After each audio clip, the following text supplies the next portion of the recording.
all. Welcome to our 365 daily devotion. Ako po si Alexander Gomez from Batch 3.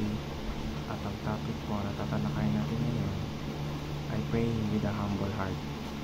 Ngayon po ang ating pag-aaralan ay tungkol sa 2 Chronicles chapter 7 verse 14. At buksan po natin ang ating puso't isip sa magandang salita ng Diyos.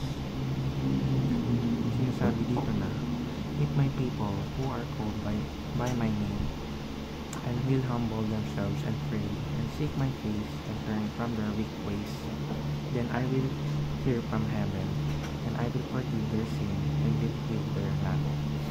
Or sa Tagalog, ngunit kung ang bayang ito na nagtataglay ng aking karangalan ay magpakumbaba, manalangin, hanapin ako at talikuran ang kanilang kasamaan, papakinggan ko sila mula sa langit, patatawarin ko sila sa kanilang mga kasalanan, at muli kong papasaganain ang kanilang lupain.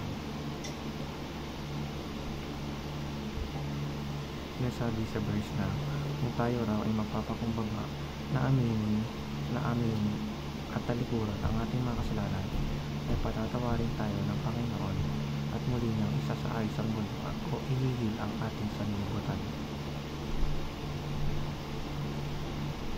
Teaching number 1. We are naturally inclined toward corruption.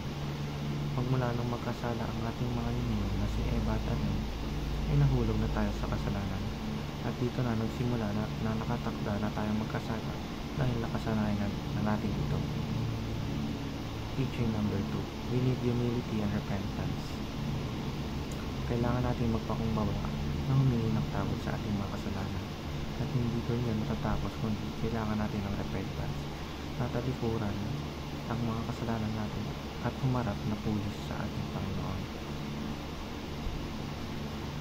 Teaching number 3. God is willing to bless the nations. Nais ng Panginoon na mabuhay tayo ng masagana at tanging gagawin lang natin ay mananampalataya at magpakumbaba. Application number 1. Pray for the healing of our country. Dahil nga sobrang corrupted na ng mundo, ipag-pray natin na i-heal ng Diyos ang mundo, ginagalawan natin. Ipag-pray natin ang mundo na ito ay maging better place. Application number 2. Humbly repent before God. Hindi pwede na sabihin natin umarap tayo sa Diyos, ngunit patuloy pa rin tayo nakaharap din sa kasalanan. Kailangan sa repentance ay magsisi na tayo at hindi na natin ulitin ang ating pagkakamali. Application number 2. Ask God to bless our country with godly leaders and godly people. Mamili tayo ng mga leader na servant of God sapagkat alam natin na gagawin silang instrumento ng Panginoon upang mabago ang mundo. Yun lamang po ang aking devotions. Maraming salamat.